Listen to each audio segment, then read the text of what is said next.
اعوذ باللہ السمیع العلیم من الشیطان الرجیم بسم اللہ الرحمن الرحیم وبہ نستعین انہ خیر ناصر ومعین وصلی اللہ علی سیدنا محمد وآلہ الطیبین الطاہرین واللعنۃ الدائمۃ علی اعدائہم اجمعین من الآن الی قیام یوم الدین۔ عزیزان گرامی، سامعین محترم، پروردگار متعال کے اس خصوصی مہینے میں پروردگار متعال کے خصوصی مہمان VIP مہمان آپ کی خدمت میں سلام عرض کرتا ہوں۔ امید ہے کہ اس مہینے کا ہر گزرا ہوا پل آپ کو اس مقصد کی جانب آگے لے جانے میں کامیاب ہوا ہو کہ جسے پروردگار متعال نے عبادت کا عنوان دیا، فرمایا وَمَا خَلَقْتُ الْجِنَّ وَالْإِنسَ إِلَّا لِيَعْبُدُونَ۔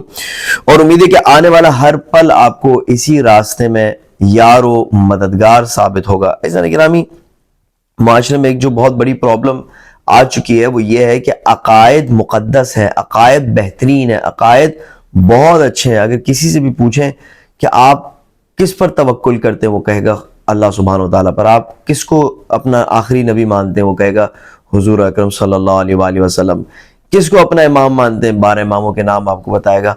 آپ کو کیا لگتا ہے کہ آپ کی کتاب کون سی ہے، تو وہ کہے گا کہ قرآن مجید کتاب ہے۔ عقیدے کے لیول پر جو ذہن میں آئیڈیالوجی، اس کے لیول پر پرفیکٹ آپ کو آئیڈیالوجی نظر آئے گی، لیکن جیسے ہی عمل کے میدان میں دیکھتے ہیں تو اکثر لوگ اسی آئیڈیالوجی کو صرف بیان کرتے ہوئے نظر آتے ہیں۔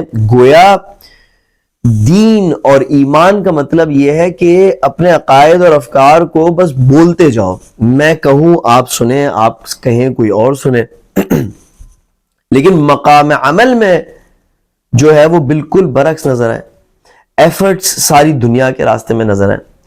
پھر جب پوچھتے ہیں تو کہا جاتا ہے کہ مجبوریاں ہیں، رزق کمانا ہے، پرابلمز ہیں، مشکلات ہیں۔ دیکھیے، عارضی دنیا کا جو سارا امتحان ہے وہ ہے ہی یہ کہ اس عارضی دنیا میں کون اس طرح رہتا ہے کہ جیسے ہمیشہ رہنا ہے۔ آخری چیز جس میں تھوڑا کچھ یقین ہو وہ موت ہے، باقی ہر چیز میں یقین ہے۔ اور کون ہے کہ جو اس دنیا میں ایسے رہتا ہے جیسے اس کو 100% موت پر یقین ہے، اور وہ دیکھ رہا ہے کہ موت اس کی طرف آ رہی ہے۔ جس طرح سے مولا علی علیہ السلام بار بار ہمیں فرماتے ہیں، بار بار ہمیں بتاتے ہیں کہ دیکھو دنیا ختم ہونے والی ہے اور موت نے اپنا نشانہ لے کر تمہاری طرف رخ کر لیا ہے۔ کبھی بھی یہ جو ہے وہ شوٹ ہوگا، کبھی بھی یہ تیر چھٹے گا موت کے کمان سے اور وہ فوراً پیوست ہوگا۔ لہٰذا سارا مقصد ہی یہ تھا کہ ہم قرآن مجید کے ہدایت کے مطابق، اہل البیت علیہ السلام کی ہدایت کے مطابق زندگی ایسے گزارے ہیں کہ جیسے یہاں پر عارضی طور پر رہ کر اپنے معبود کو اپنے آپ سے راضی کر کے نکلنا ہے۔ لیکن عجیب و غریب منظر ہے کہ زندگی کے جو کام انجام پاتے ہیں ان میں سے 99% سے ایسا لگتا ہے کہ یہ زندگی ہماری بہشت ہے، ہمیشہ اس میں رہنا ہے، اور آخرت جو ہے وہ ہو سکتا ہے ہو سکتا ہے نہ، موت ہو سکتا ہے آئے، ہو سکتا ہے نہ آئے۔ اس صورتحال سے ہمیں باہر نکالنا ہوگا اپنے آپ کو۔ اللہ سبحانہ وتعالیٰ فرماتے ہیں یا ایھا الذین آمنوا اتقوا اللہ وابتغوا الیہ الوسیلہ وجاہدوا فی سبیلہ لعلکم تفلحون یا تتقون۔ آیت جو ہے آپ دیکھ لیجئے گا، یعنی کامیابی کے لیے پروردگار متعال کے طرف وسیلہ اختیار کرنا ہے۔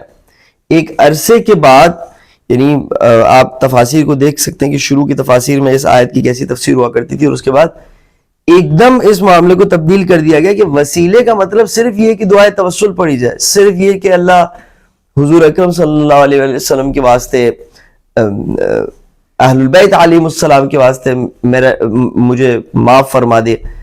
جبکہ جو آیت ہمیں میسج دے رہی ہے، دیکھیں یا ایھا الذین آمنوا، اے ایمان والو، یعنی ایمان کا تو دعویٰ کیا ہے، عقیدے کے لیول پر تم نے اظہار کر دیا ہے، اب اتقوا اللہ، تمہارے یہ ایمان کا اثر تمہارے گفتار و رفتار و افکار میں نظر آنا چاہیے۔ وابتغوا الیہ الوسیلہ، اس سے آگے بڑھو، وسیلہ اختیار کرو۔ کس چیز کا وسیلہ؟ وجاہدوا فی سبیلہ، جاہدو جب اموالکم و انفسکم استعمال ہوتا ہے تو اس سے مراد ہوتی ہے وہ جو مشہور جہاد ہے کہ جنگ لڑنا پروردگار متعال کے راستے۔ لیکن جب جاہدو والذین جاہدوا فینا لنہدینہم سبلنا، سورہ عنکبوت کی آخری آیت ہے. یہاں پر جاہدوا سے مراد یہ کہ پروردگار متعال کے راستے میں ایفرٹ کرو. اگر دیکھتے ہو کہ قرآن نہیں پڑھا جا رہا ہے تو محنت کرو، قرآن مجید کو پڑھنا سیکھو. اگر انسیت ڈیولپ نہیں ہے تو پڑھو. یہ نہیں کہ لیکچر سنو، کچھ باتیں ادھر ادھر سے سنو، پھر کہو واہ واہ واہ کتنی اچھی باتیں، اور پھر زندگی ویسے ہی گزرے جیسے اس لیکچر یا اس بات سے پہلے گزر رہی تھی. یا ایھا الذین آمنوا لم تقولون ما لا تفعلون، کیوں ایسی بات کرتے ہو اے ایمان والو جس کو انجام نہیں دیتے. کبر مقتا عند اللہ، بہت بری بات ہے یہ، یا بہت بڑی بات ہے یہ، یعنی بہت بڑی گستاخی ہے پروردگار متعال کیا کہ آپ ان تقولوا ما لا تفعلون، کہ ایسی بات کرو کہ جو انجام نہیں دیتے.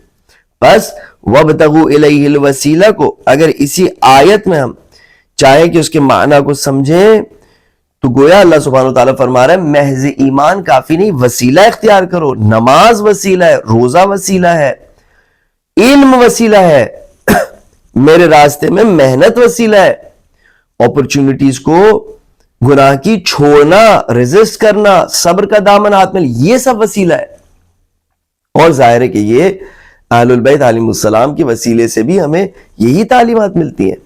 خوب ایسا گرامی، ہم نے یہاں تک گفتگو کی کہ زلیخا نے جب دیکھا کہ جو خواتین ہیں مصر کی وہ بہت زیادہ اب گفتگو کر رہی ہے اس ماجرا کے حوالے سے اور بات پھیل چکی ہے، سو پھر زلیخا نے کہا کہ فلما رأینہ،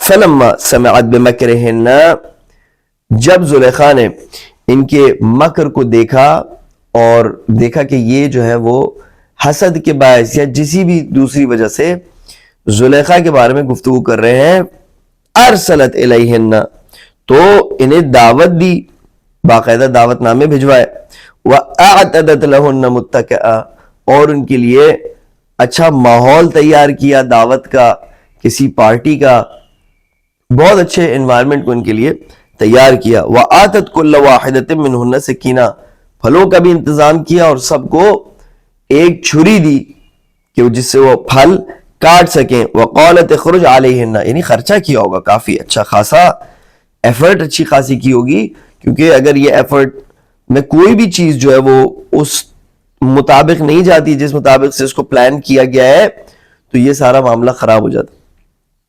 وَقَالَتْ اخْرُجْ عَلَيْهِنَّ، پھر یوسف سے کہا کہ اب باہر نکلو. فَلَمَّا رَأَيْنَهُ، جب انہوں نے یوسف کو دیکھا، اکبرنہ، تو ان سے یوسف کی مدحوسرا رکی نہیں، وہ مدحوسرا میں مصروف ہو گئے یوسف کی کہ یہ کتنا خوبصورت ہے. اکبرنہ وقطعن ایدیہن، اور پھر کچھ لوگوں کے ہاتھ کٹ گئے کیونکہ وہ چھری سے اسی وقت اس پھل کو کاٹ رہے تھے تو اس وقت ان کے ہاتھ کٹ گئے. وَقُلْنَا حَاشَ لِلَّهِ، اور انہوں نے کہا کہ منزہ ہے وہ ذات کہ جس نے اس کو بنایا ہے، مَا هَٰذَا بَشَرًا، یہ انسان نہیں ہے، إِنْ هَٰذَا إِلَّا مَلَكٌ كَرِيمٌ. اس کے حوالے سے ہم نے آپ کو جو ہمارے طرف سے باتیں تھی وہ بیان کر دیں.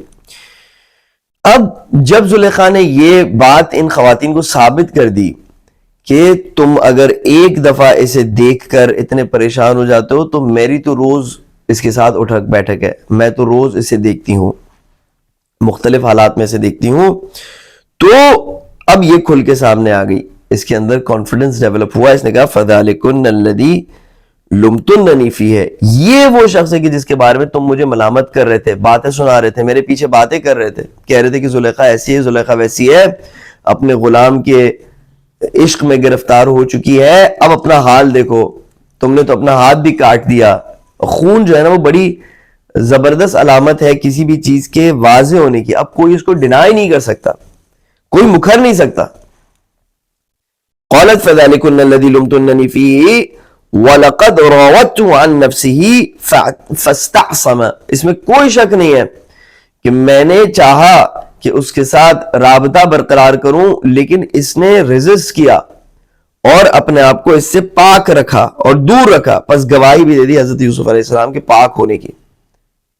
یہ جو جیسے ہم نے دیکھا فشہد شاہد من اہلہا کہ زلیخا کے اپنے ہی گھرانے سے ایک گواہ نے گواہی دی، یا قمیص جو ہے پیچھے سے پھٹا ہوا تھا حضرت یوسف علیہ السلام کا، یا یہاں پر جو زلیخا کے اپنے منہ سے نکل رہی ہے بات وَلَقَدْ رَاوَدتُّهُ عَن نَفْسِهِ فَاسْتَعْصَمَ، یہ پروردگار متعال کی وہ نشانیاں ہیں کہ جس سے پروردگار متعال کا بندہ کبھی بھی ذلیل اور رسوا نہیں ہوتا اس جہت میں کہ جس جہت سے ایک ازلی لحاظ سے، اسپرچول لحاظ سے ہر کوئی آگاہ ہے۔ دیکھیں اتنے سارے انبیاء علیہ السلام گزرے، کتنے ان کے لوگ دشمن ہوا کرتے تھے، اہل البیت علیہ السلام کی کتنے واضح اور کھلے دشمن ہوا کرتے تھے، لیکن ان کی کیریکٹر پر کوئی داغ نہیں نظر آتا آپ کو۔ عام طور سے کہ جس کی دشمن ہوتے ہیں وہ دشمن پہلا اٹیک ہی کیریکٹر پہ کرتے ہیں، کیوں؟ تاکہ اس کو اس کے چاہنے والوں کی نظروں سے گرا دے، لیکن ہمیں کیریکٹر پہ کہیں سے کوئی اٹیک نہیں ملتا، بلکہ دشمن بھی اس بات کا اقرار کرتا ہے کہ کیریکٹر میں ہم اس کو ڈیفیٹ نہیں کر سکتے، ہم اس کے ساتھ ڈس ایگری کرتے ہیں، ہم اس سے طاقت کی بنا پر، اپنے ہوا و ہوس کی بنا پر لڑ جھگڑ رہے ہیں، اس کے ساتھ ہم دشمنی کرتے ہیں۔ ایسا نہیں ہے کہ یہ واقعی معنی میں کوئی برا انسان ہے۔ یہاں پر بھی زلیخا نے یہی بتایا کہ یوسف علیہ السلام کی کیریکٹر میں کوئی مسئلہ نہیں ہے۔ وَلَقَدْ رَاوَدتُّهُ عَن نَفْسِهِ، میں نے یہ بات شروع کی، اللہ سبحانہ وتعالیٰ اس کے منہ سے نکلوا رہا ہے یہ بات کہ فَاسْتَعْصَمَ، اور اس نے ریزسٹ کیا، وَلَئِن لَمْ يَفْعَلْ مَا آمُرُهُ، اور اگر اس نے نہیں انجام دیا وہ کام جس کا میں حکم دے رہی ہوں، لَيُسْجَنَنَّ وَلَيَكُونَ مِنَ الصَّاغِرِينَ، اس میں کوئی شک نہیں ہے کہ یہ جیل میں جائے گا، اس کو ہم جیل میں بند کریں گے اور اس کو ہم لوگوں کی نظروں میں خار اور خفیف اور ذلیل اور حقیر کر دیں گے۔ خوب، یہاں پر آپ دیکھیں ایک بات سمجھ میں آتی ہے، یہ بہت سارے گھرانوں میں یہ مسئلہ ہوتا ہے کہ میاں بیوی کے بیچ ریلیشنز ٹھیک نہیں ہوتے، آپس میں بات نہیں بنتی۔ جب کہا جاتا ہے کہ دیکھیں آپ کے بچے ہیں، کم سے کم بچوں کی خاطر آپ اپنے ریلیشن کو بہتر بنائیں اور صبر و برداشت و حوصلے کے ساتھ زندگی رکھیں، زندگی گزاریں، کیونکہ اگر آپ نے لڑائی کی، گھر کا ماحول خراب کیا، یا خدا نخواستہ یہ لڑائی جدائی کا باعث بنی، طلاق کا باعث بنی، تو اس کے اثرات آپ کی نسلوں پر، ان معصوم بچوں پر بہت خراب ہوں گے۔ تو جو خاتون ہوتی ہے یا جو مرد ہوتا ہے وہ کہتا ہے کہ میں بچوں کو خود اپنے پاس لے جاؤں گا، یا میں بچوں کو خود اپنے پاس لے جاؤں گی۔ دیکھیں بہت ساری، کیونکہ ہم بچوں سے محبت کرتے ہیں۔ کیا بچہ آپ کو نہیں پسند ہے؟ نہیں، بالکل بچے پسند ہیں، ہم ان سے محبت کرتے ہیں اور ہم بچے لے کے رہیں گے۔ سوال یہ ہے یہ کس قسم کی محبت ہے کہ جس میں آپ جس سے محبت کر رہے ہیں اس کے دل کی خواہش کا، اس کے دل کی تمنا کا، اس کے ایموشنز کا کوئی خیال نہیں رکھ رہے؟ بچوں کو کب پسند ہے کہ ماں باپ الگ ہو کر رہے، یا وہ صرف ماں کے ہو جائیں یا صرف باپ کے ہو جائیں، لیکن ہم اپنی خود پسندی میں اتنے گرفتار ہیں۔ یہاں پر دیکھیں حضرت یوسف علیہ السلام کے بھائی کیا چاہتے تھے کہ باپ ان سے محبت کرے، یعقوب علیہ السلام ان سے محبت فرمائے، اور اس کے نتیجے میں انہوں نے کیا کیا کہ انہی یعقوب علیہ السلام کو، کہ جن کی محبت وہ چاہتے تھے، ان کو ہرٹ کیا یوسف علیہ السلام کو ان سے دور کر کے۔ یہ کس قسم کی محبت ہے؟ یہ محض خود غرضیاں ہیں کہ جس کو محبت کا نام دیا گیا ہے۔ زلیخا کی محبت اگر واقعی ہوتی، کس قسم کی محبت ہوتی؟ کوئی انسان محبت میں کسی دوسرے شخص پر ظلم ڈالتا ہے، اس کو جیل میں ڈالتا ہے، یہ محبت نہیں ہے، بلکہ یہ شیطان کی ایک گیم ہے جس میں ہم اپنے آپ کو گرفتار پاتے ہیں، پھر اس کا نام ہم محبت دیتے ہیں۔ جب محبت ہوتی ہے تو انسان جس سے محبت کرتا ہے اس کے لیے قربانی دیتا ہے، اس کے لیے فداکاری کرتا ہے، اس کے لیے گزشت کرتا ہے۔ یہ تھوڑی ہوتا ہے کہ محبت میں اگر سامنے والے سے جو چاہ نہیں ملا تو اس پر ظلم ڈالنا چاہیے۔ اس کا مطلب یہ محبت نفس سے ہے، خود غرضی ہے، اور خود غرضی اور خود خواہی کے علاوہ اور کچھ بھی نہیں ہے۔ قصہ میں آپ کی خدمت میں نقل عرض کرتا ہوں۔ مولا علی علیہ السلام کے سامنے ایک کیس آیا، ایک بچہ تھا اور دو خواتین کہہ رہی تھی کہ یہ میرا بچہ ہے۔ ایک کہہ رہی تھی کہ میں اس کی ماں ہوں، دوسری کہہ رہی تھی کہ میں اس کی ماں ہوں۔ بہرحال بات کسی نتیجے تک کیونکہ نہیں پہنچ رہی تھی تو مولا علی علیہ السلام نے فرمایا کہ ایسے کرو کہ چارہ یہی ہے آخر میں کہ اس بچے کو دونوں پکڑ کے اتنا کھینچو، یا کسی اور روایت میں کسی اور طریقے سے نقل ہوا ہے کہ شمشیر سے تلوار سے اس کو آدھا کر دو، آدھا اس عورت کو دے دو، آدھا اس عورت کو دے دو. تو ہماری جیسی محبتیں کرنے والی جو خاتون تھی کہ جیسے صرف اپنے ایگو کا اور خودخواہی کا اور اپنی انا کا مسئلہ ہوتا ہے، اس نے کہا بالکل ٹھیک فیصلہ ہے، ایسے ہی کرے، بچے کو آدھا کرے، آدھا مجھے دے دیں آدھا اس کو دے دیں، یا ہم دونوں اس کو اتنا کھینچیں گے کہ یہ بچہ جو ہے وہ یا کسی کے پاس آ جائے گا، یا آدھا ہو کے ایک کے پاس آ جائے گا، آدھا اس دوسرے کے پاس. جو حقیقی بات تھی، اس نے جب دیکھا کہ مولا علی علیہ السلام کا فیصلہ ہے، اس پہ تو عمل ہونا ہے، اس نے کہا نہیں نہیں، میں جھوٹ کہہ رہی تھی، میں غلط بات کر رہی تھی، میں معذرت خواہ ہوں، یہ بچہ جو ہے وہ اسی خاتون کا ہے. مولا علیہ السلام نے فرمایا کہ بچہ اسی خاتون کا ہے جس نے جھوٹ کہنے کا اقرار کیا.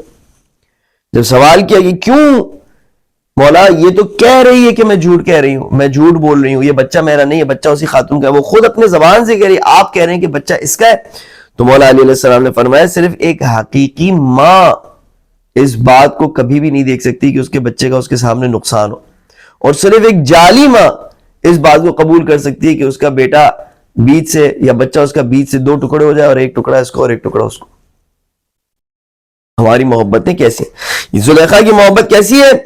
وَلَئِن لَمْ يَفْعَلْ مَا آمُرُهُ، میں محبت کرتی ہوں، میں عشق میں گرفتار ہوں. کیسے کہ اگر اس نے وہ کام نہیں کیا کہ جس کا میں نے حکم دیا ہے، تو میں نے اس کی زندگی تباہ کر دینی ہے، میں نے اس کو کہیں کا نہیں چھوڑنا ہے. یہ محبت تمہیں اپنے سے ہے، یہ تمہاری خود غرضی ہے. خوب. اور حضرت یوسف علیہ السلام کے، یعقوب علیہ السلام کے قصے میں بھی، حضرت یوسف علیہ السلام کے بھائیوں کے قصے میں بھی ہم نے یہ دیکھا کہ باپ سے محبت ہے تو اسی محبت کے بنا پر باپ کو نقصان پہنچا رہے، باپ کے ناراضگی کا باعث بن رہے. حقیقی محبت، اس میں کوئی شک نہیں کہ صرف ذات باری تعالیٰ سے ہو سکتی ہے. کیوں؟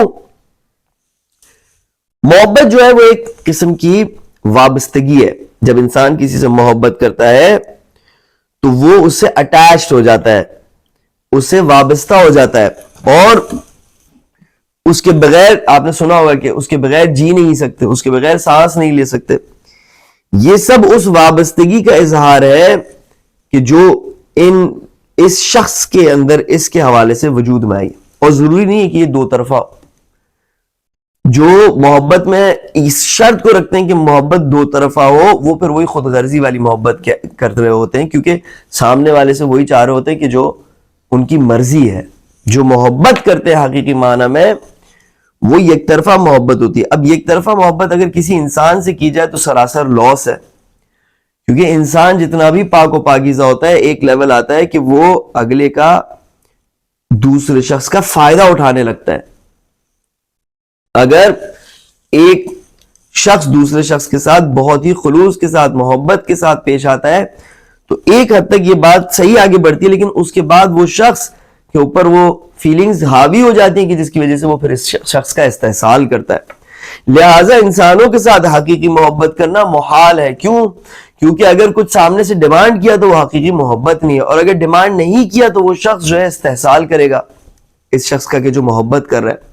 اور حقیقی محبت ایک طرح کی وابستگی ہے. تیسری دلیل میں آپ کو دے رہا ہوں کہ کیوں نہیں ہو سکتا ہے. ایک، کیونکہ اگر آپ ڈیمانڈ کریں گے سامنے سے کچھ تو یہ آپ کی اپنی خود غرضی ہے، اگر ڈیمانڈ نہیں کریں گے تو استحصال ہوگا. تیسری دلیل یہ کہ محبت کے اندر جو وابستگی ہے وہ حقیقی وابستگی تو نہیں ہوتی. اب سامنے والا شخص جو ہے، میں کہہ رہا ہوں کہ اس کے بغیر میں سانس نہیں لے سکتا، لیکن سانس تو لے رہا ہوں، کھانا بھی کھا رہا ہوں، زندگی بھی گزاروں گا، کوئی ایسی پرابلم پیش نہیں آ رہی میری سے.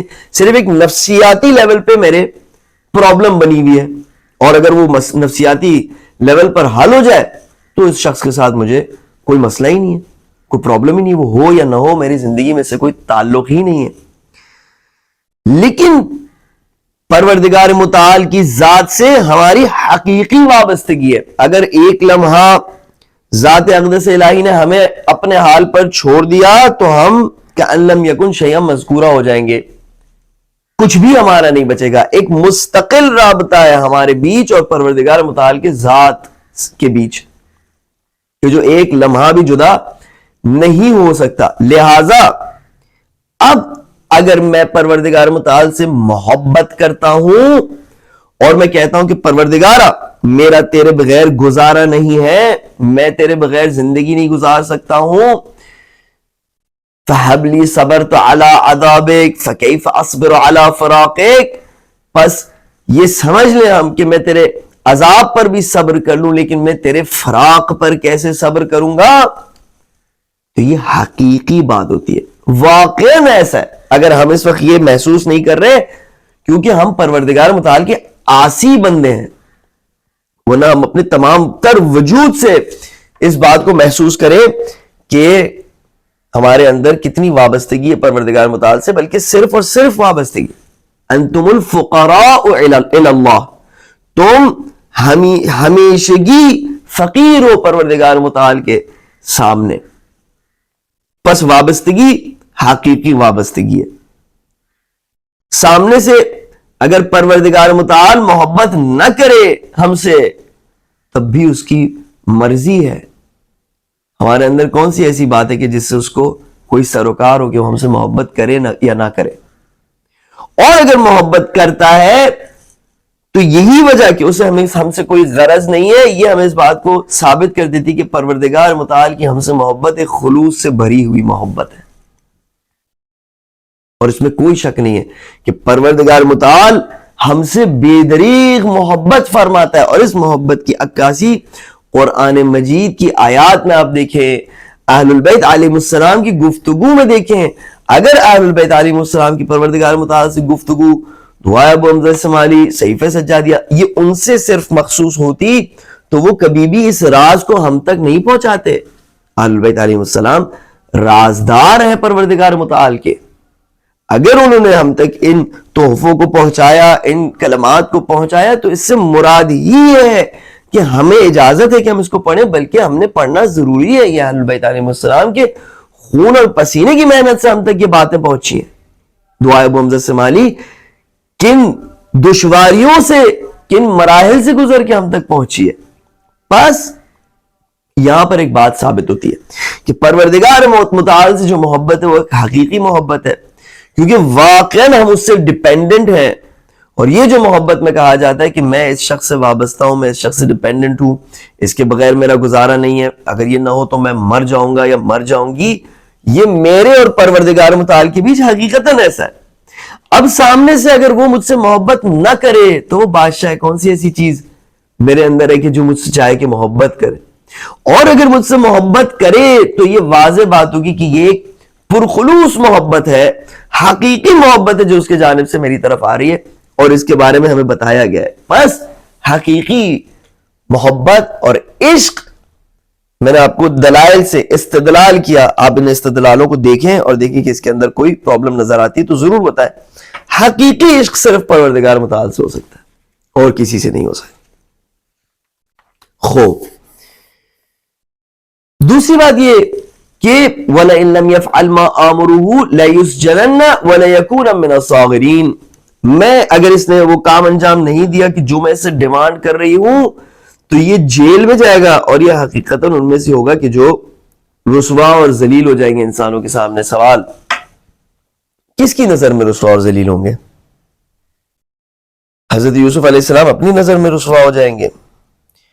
حضرت یوسف علیہ السلام زلیخا اور ان جیسے لوگوں کے سامنے رسوا ہوں گے؟ یا حضرت یوسف علیہ السلام کی رسوائی پروردگار متعال کے ذات کے مقابلے میں ہو؟ ہم قطعاً کہہ سکتے ہیں کہ حضرت یوسف علیہ السلام اگر ظاہری طور پر رسوا ہوئے بھی تو زلیخا اور اس کی کمپنی کے سامنے ہوں گے. اور یہ چیز میٹر نہیں کرتی. ایسے نہیں ہے کہ حضرت یوسف علیہ السلام پسند کہیں کہ اگر میں ان کے سامنے بھی رسوا ہو گیا تو یہ تو غلط بات ہے. نہیں، یہ میٹر ہی نہیں کرتی. عام طور پر مومن کو پریزنٹیبل ہونا چاہیے. عام طور پر مومن کو ایسے کام نہیں کرنے چاہیے کہ جس کی وجہ سے وہ رسوائی کا شکار ہو، اس کی تذلیل ہو. مومن کو اپنی کرامت کا لحاظ کرنا چاہیے. لیکن اگر پروردگار متعال کے مرضی کے خلاف کام کرنے کا معاملہ اور انسانوں کے مرضی کے مطابق کام کرنے کا معاملہ ہے تو یہ میٹر ہی نہیں کرتا کہ کون کس کے سامنے ذلیل ہو رہا ہے. کوئی ایسا کوئی سوال ہی نہیں ہے.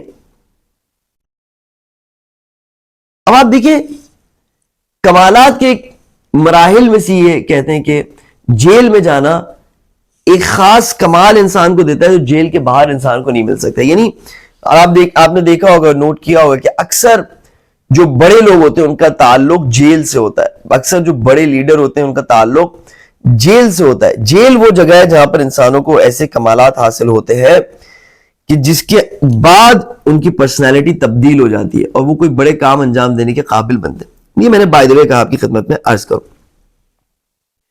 یہاں سے جب ہم دوسری آیت، اس کے بعد کی آیت کی طرف جائیں، آیت نمبر 33، تو اللہ سبحانہ وتعالیٰ فرماتا ہے قال، یوسف علیہ السلام نے اس کے سامنے کیا جواب دیا؟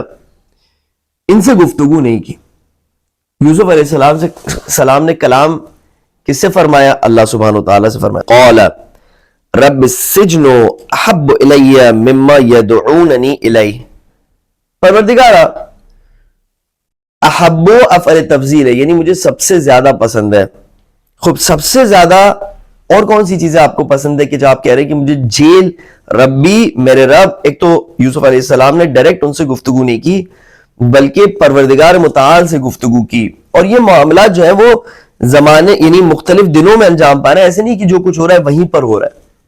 یہ اپنے ذہن میں رکھیے گا کہ دن گزرتے جا رہے ہیں، ہفتے گزرتے جا رہے ہیں، اور معاملات جو ہے وہ پروردگار متعال ان کو خلاصہ صورت میں ہمیں بیان فرما رہا ہے، ہمیں بتا رہا ہے۔ قال رب السجن احب الی، پروردگار مجھے جیل سب سے زیادہ پسند ہے، اس چیز سے زیادہ پسند ہے۔ اور آپ کو کیا پسند ہے پروردگار؟ جو تو نے نعمتیں مجھے دی ہیں وہ سب مجھے پسند ہے، یہ محل، یہ جاہ و جلال، خدم و حشم، یہ کپڑے، یہ ایجوکیشن، پروگریس، آگے بڑھنا، زندگی میں ترقی کرنا، پیسے، دولت، گاڑی، یہ سب مجھے پسند ہے، لیکن اس سب سے زیادہ مجھے جیل پسند ہے۔ کیوں؟ مما یدعوننی الیہ، وہ اس وجہ سے ہے کہ جس چیز کی طرف مجھے دھکیلا جا رہا ہے، جن چیزوں کی طرف مجھے پکارا جا رہا ہے وہ چیزیں ہیں جو تیری مرضی کے خلاف ہے۔ لہذا اگر تیری مرضی کے خلاف کام انجام دینے سے بچنے کے لیے ضروری ہو کہ میں جیل میں جاؤں تو مجھے جیل ان سب چیزوں سے زیادہ پسند ہے۔ یہ انبیاء علیہ السلام ہے۔ مجھے تمام اپنی زندگی کی نعمتوں سے زیادہ جیل پسند ہے۔ کیوں؟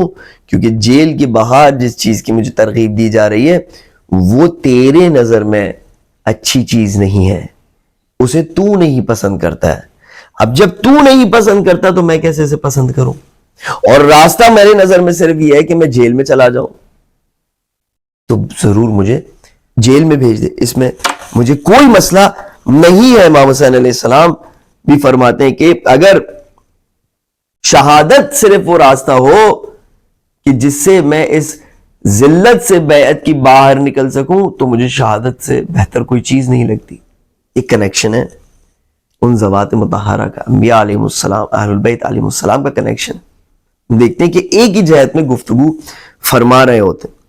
اب یہاں پر سوال پیش آتا ہے کہ احب الی مما یدعوننی الیہ سے کیا مراد ہے؟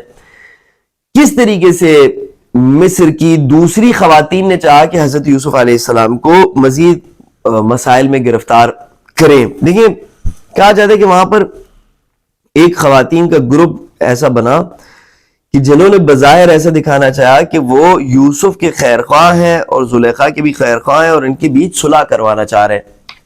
آپ دیکھ رہے ہیں، چالوں کو دیکھیں، سیاست کو دیکھیں۔ تو وہ زلیخا کی جانب سے یوسف علیہ السلام کے پاس آتے تھے اور کہتے تھے کہ یوسف تمہارا دل پتھر کا بنا ہوا ہے۔ یہ جملات دیکھیں، تمہیں عشق و عاشقی سے کوئی سروکار ہی نہیں ہے، تم محبت کر ہی نہیں پاتے ہو، تم کیسے سنگ دل انسان ہو۔ آپ دیکھیں، یہ معاشرے میں ہمارے یہی گفتگو چل رہی ہوتی ہے۔ مجھے پتا ہے یونیورسٹی کے اندر اس قسم کے مسائل لڑکے اور لڑکیوں کے بیچ کتنے رواج رکھتے ہیں کہ جس میں ایک شخص اگر دوسرے شخص سے دوری بھی کرنا چاہتا ہے تو پھر دوسرے لوگ آتے ہیں اس کو وہاں پر بات چیت کرتے ہیں اس کے ساتھ، وہاں سے کوئی اور پھر دوسرے ریلیشنز ڈیولپ ہوتے ہیں۔ عجیب و غریب پروردگار متعال نے اس سسٹم کو پورا سمجھ کر دریا کو کوزے میں بند کیا ہوا ہے۔ تو خواتین زلیخا کی طرف سے حضرت یوسف علیہ السلام کے پاس آتی تھی، ان کو گھیرتی تھیں یا ان سے مختلف ٹائم پر میٹنگ کرنا چاہتی تھی کہ تم زلیخا کی کیوں بات نہیں مانتے؟ تو تم کتنے سنگ دل ہو، یا تم کیا جیل سے نہیں گھبراتے؟ تمہیں نہیں پتا کہ وہ جیل میں تمہارا کیا برا حال کر سکتی ہے، یا کسی بھی اور طریقے سے کیا برا حشر کر سکتی ہے؟ یہ تمہیں نہیں پتا کہ وہ کتنی طاقتور ہے، اگر وہ چاہے تو تمہیں کسی طاقت سے نواز سکتی ہے، تمہیں صاحب عہدہ بنا سکتی ہے کسی جگہ کا۔ آپ دیکھیں خواتین ہیں مختلف شکل و صورت کی، اور تمام ان چیزوں کے ساتھ حضرت یوسف علیہ السلام کے اوپر ایک یلغار ہے شیطانی حربوں کی، اور شیطان جس نے قسم کھائی ہوئی پوری طرح سے اس بات میں مصروف ہے کہ کسی نہ کسی طرح میں یوسف علیہ السلام کو راہ سے بدر کروں۔ اب کیا ہوتا تھا کہ بظاہر زلیخا کی خیر خواہی میں، یوسف علیہ السلام کی خیر خواہی میں آ کر گفتگو کرتے تھے، اور گفتگو کے بیچ میں پھر اپنی خواہش کو پریزنٹ کرنا شروع کرتے تھے۔ ایک قرآن مجید کے اندر دقتیں ہیں، یہ نکات ہیں کہ جن پر اگر ہم غور کریں تو ہم دیکھیں گے کہ ہمارا معاشرہ اس وقت کوئی اس معاشرے سے الگ نہیں جو کہ اس وقت یہی مسائل ہمارے معاشرے میں چل رہے ہوتے، سیاستیں چل رہی ہوتی ہیں، عشق و عاشقیاں چل رہی ہوتی ہیں، بظاہر جن کا باطن، بظاہر عشق و عاشقی کی جن کا باطن صرف غلاظت ہے، صرف پستی ہے، صرف سبکی ہے، اور اب آپ دیکھ لیں کہ معاشرے میں یہ چیزوں کا نتیجہ جب عروج پر پہنچتا ہے تو اس جزیرے کی صورت میں آتا ہے کہ جس کو بار بار آج کل ڈسکس کیا جا رہا ہے۔ یہ ہے اس کی اینڈ اور انتہا۔ خوب، اب جب حضرت یوسف علیہ السلام نے دیکھا کہ یہ تو مطلب کسی قسم کا معاملہ حل ہی نہیں ہو رہا، تو دیکھیں کیا فرمایا، وَإِلَّا تَصْرِفْ عَنِّي كَيْدَهُنَّ، پروردگارا اگر ان کے قید اور مکر کو، ان کی چال کو تو نے مجھ سے دور نہیں کیا، اصب الیہن، بہت امپورٹنٹ نکتہ میں آپ کی خدمت میں عرض کر رہا ہوں، تو میں ان کی طرف مائل ہو جاؤں گا۔ ایک ہی دفعہ میں ترجمہ آپ کی خدمت میں عرض کر رہا ہوں بس، اب اس کے بعد میں نے وہ ورڈ یوز کرنا ہے کہ اصب الیہن۔ آپ خود جا کر سرچ کریں قرآن مجید میں کہ اصب الیہن کا کیا ترجمہ ہے۔ ایک دفعہ میں اور خدمت میں آپ کی عرض کرتا ہوں کہ میں ان کی طرف مائل ہو جاؤں گا۔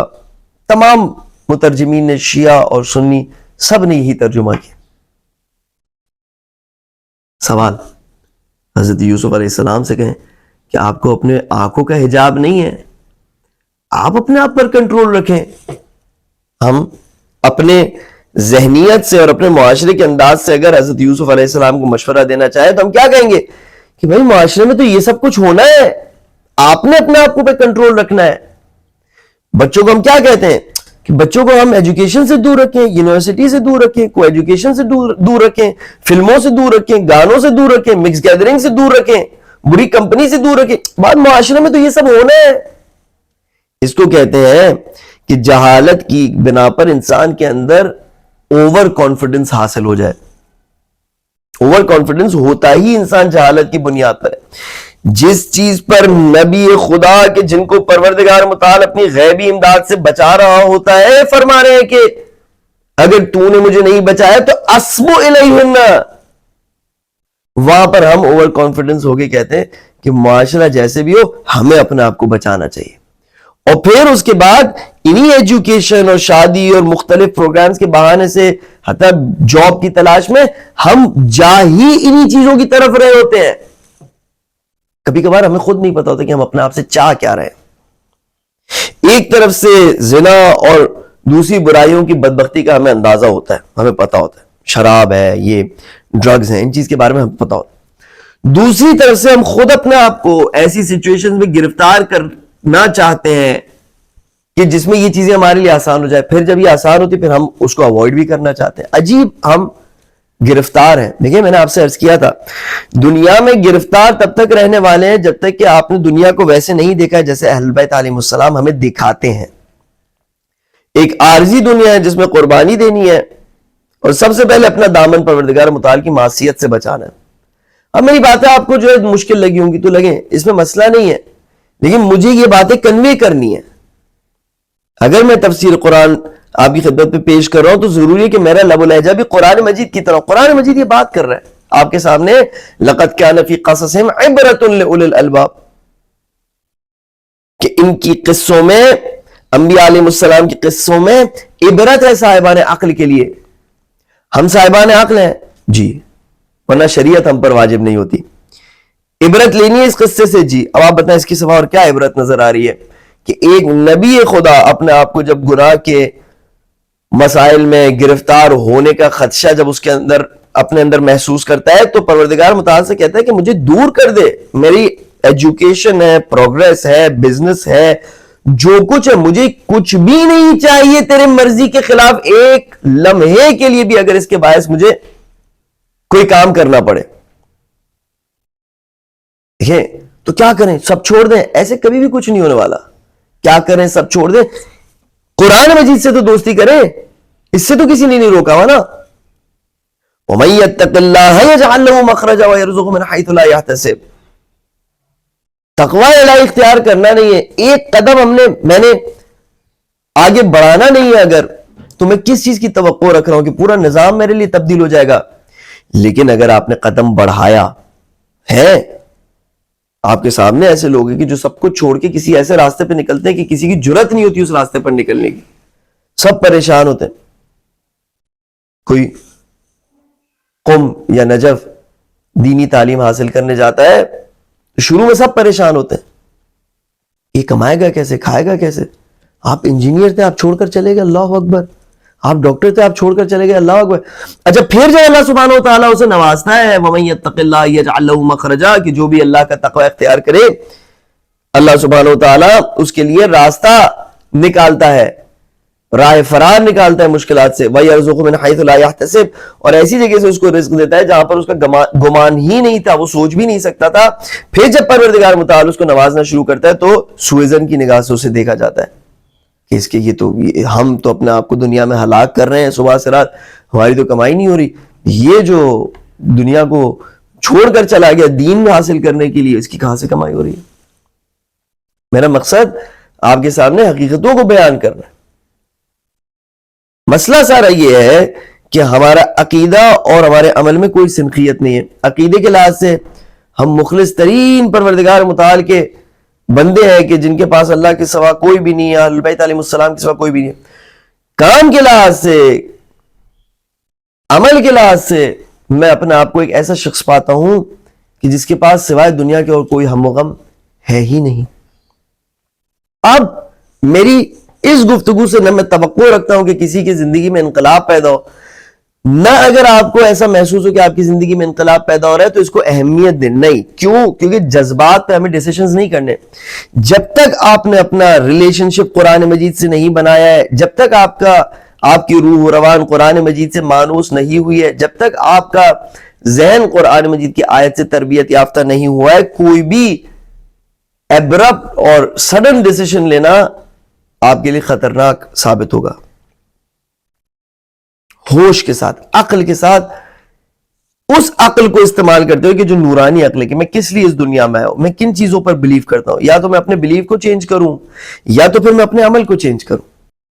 قال رب السجن احب الی مما يدعوننی الیہ والا تصرف عنی کیدہن اصب الیہن واکن من الجاہلین. پروردگار میں جاہلوں میں سے ہو جاؤں گا، میں ان لوگوں میں سے ہو جاؤں گا جو نادان، یعنی تو نے مجھے علم و حکمت سے نوازا ہے. کچھ آیت پہلے ہم نے ڈسکس کیا تھا کہ پروردگار متعال نے فلما بلغ اشدہ آتیناہ حکما وعلما، تو نے مجھے اتنی عظیم محبتوں سے نوازا ہے، اتنی عظیم صلاحیتوں سے نوازا ہے. اگر میں یہاں پر ان کی طرف مائل ہو گیا اور میرا قدم لڑکھڑا گئے تو یہ علم و حکمت سے جس سے تو نے مجھے نوازا ہے وہ مجھ سے دور ہو جائے گی. پس گناہ کا نتیجہ ایک یہ ہوتا ہے کہ پروردگار متعال کی طرف سے جو علم ہمیں ملا ہوتا ہے وہ ہم سے چھین لیا جاتا ہے.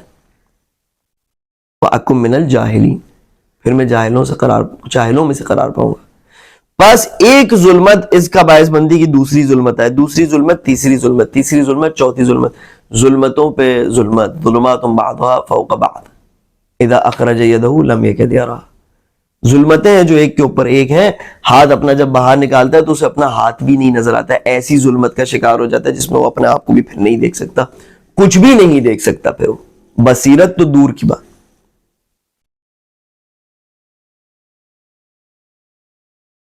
یہ جملات ہمیں بار بار پڑھنے چاہیے. معرکۃ الآراء جملات ہیں جو اللہ سبحانہ و تعالیٰ نے انبیاء علیہ السلام کے کلام سے انتخاب کر کے اپنی کتاب میں رکھے ہیں. قال رب السجن احب الی، جب معنی کو سمجھتے ہوئے اس جملے کو تکرار کریں گے، بار بار تکرار کریں گے، تو یہ معنی اور جو اس کا مفہوم ہے وہ ہمارے ذہن کی تربیت کرے گا. قرآن مجید ایک تربیت کی کتاب. اور یہ جو باتیں ہیں کہ سیلف کنٹرول اور یہ وغیرہ سب، یہ تب ہے جب آپ کے پاس کوئی چارہ نہ ہو. اگر آپ کے پاس گناہ سے فرار اختیار کرنے کا چارہ ہو، راستہ ہو، تو سب سے اولا بات یہ ہے، سب سے بہتر بات یہ کہ انسان گناہ سے دوری اختیار کرے. البتہ اپنی ویکنیسز کو اور اپنے اسٹرینگس کو دیکھتے ہوئے. کسی قسم کا جذباتی ڈیسیشن شاید اتنا مناسب نہ ہو، لیکن اگر آپ کو اللہ سبحانہ و تعالیٰ دل میں نور دیتا ہے اور آپ کو لگتا ہے کہ کوئی ڈیسیشن لینا ہے جو آپ کے لیے واضح ہے، دوسرے کہہ رہے ہیں جذباتی، آپ ڈیسیشن لیں. توکل کا مطلب یہی ہے.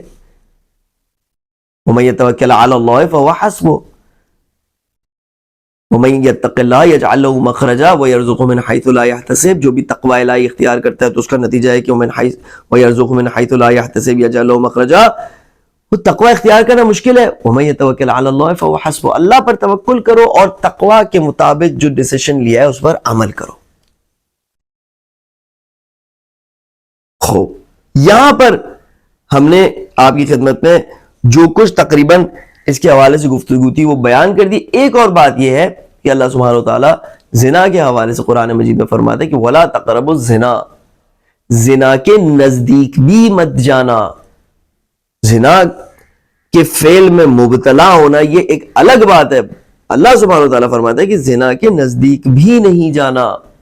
نزدیک جانا دو صورت میں انجام پاتا ہے. ایک یہ کہ انسان ذہنی طور پر اپنے آپ کو کسی چیز کے قریب لے جائے، خلوت میں، اکیلے پن میں، سونے سے پہلے، اٹھنے کے بعد، تنہائی میں، انسان اپنے آپ کو ذہنی لحاظ سے اس عمل کے قریب لے جائے. اور دوسرا طریقہ یہ ہوتا ہے کہ انسان فزیکلی اس چیز کے قریب جائے، اپنے آپ کو ایسی سچویشنز میں ڈالے کہ جس میں اس کام کا امکان ہو. پروردگار متعال فرماتا ہے وَلَا تَقْرَبُوا الزِّنَا. اتنا یہ نسلوں کے لیے مہلک ہے اور اتنی یہ ایڈکٹیو چیز ہو سکتی ہے زندگی کے لیے کہ انسان اکثر اس دنیا میں انہی بری عادات کی وجہ سے پھنسے ہوئے ہیں، بلیک میل ہوتے ہیں. اس بلیک میلنگ کی وجہ سے انہیں پھر دوسرے ظلم انجام دینے پڑتے ہیں. اور یہ پوری دنیا کا سسٹم اسی شہوتوں کے پیچھے جا کر پھر بلیک میل ہونا اور پھر ان کا ساتھ دینا اور دوسروں کے اوپر ظلم کرنے پر چل رہا ہے. جتنا میں عرض کر سکتا تھا میں نے آپ کی خدمت میں عرض کر دیا. خوب پروردگارہ تو ہمیں توفیق دے کہ ہم تجھ پر توکل کریں اور تجھ پر توکل کر کے وہ قدم اٹھائے کہ جس کے نتیجے میں ہمیں نور حاصل ہو. پروردگارہ ہمیں ان قدموں سے بچا کے جس کے نتیجے میں ہمیں تاریکی اور ظلمت حاصل ہو. پروردگارہ ہمیں اوور کانفیڈنٹ ہونے سے بچا لے، ہمیں اس بات سے بچا لے کہ ہم تصور کریں کہ قرآن مجید کے بغیر ہمارا کچھ بھی ہو سکتا ہے. پروردگارہ قرآن مجید کے نور سے ہمارے قلب کو منور فرما دے، ہماری دوریوں کو قرآن مجید سے نزدیکی میں بدل دے، قرآن مجید سے ہماری نزدیکی کو قرآن مجید سے دوستی میں بدل دے، ہماری دوستی کو قرآن مجید سے ہماری الفت میں قرآن مجید سے تبدیل فرما دے اور الفتوں کو انسیت سے تبدیل کرا دے. پروردگارہ ہم حاملین قرآن و حافظین قرآن میں سے قرار پائیں اور قرآن و اہل بیت علیہم السلام کا سہارا لیتے ہوئے روز محشر حضور اکرم صلی اللہ علیہ وآلہ وسلم کے ہاتھوں سے حوض کوثر سے ہمیں سیراب فرمانا. پروردگارہ جو تیرے راہ میں جہاد کرتے ہیں، جنگ کرتے ہیں، اپنی جان و مال و آبرو کو تیرے راہ میں خرچ کرتے ہیں اور اس میں کوئی دریغ نہیں کرتے، پروردگار تو ان کی تائید فرما. رہبر معظم انقلاب اسلامی کی حفاظت فرما، اس مرد مجاہد کی کہ جو کھڑا ہوا ہے ایک طاغوتی نظام کے سامنے. پروردگار تو ان کی حفاظت فرما. امام زمانہ کے ظہور میں تعجیل فرما. سبحان ربک رب العزت عما یصفون وسلام علی المرسلین والحمد للہ رب العالمین. والسلام علیکم ورحمۃ اللہ وبرکاتہ.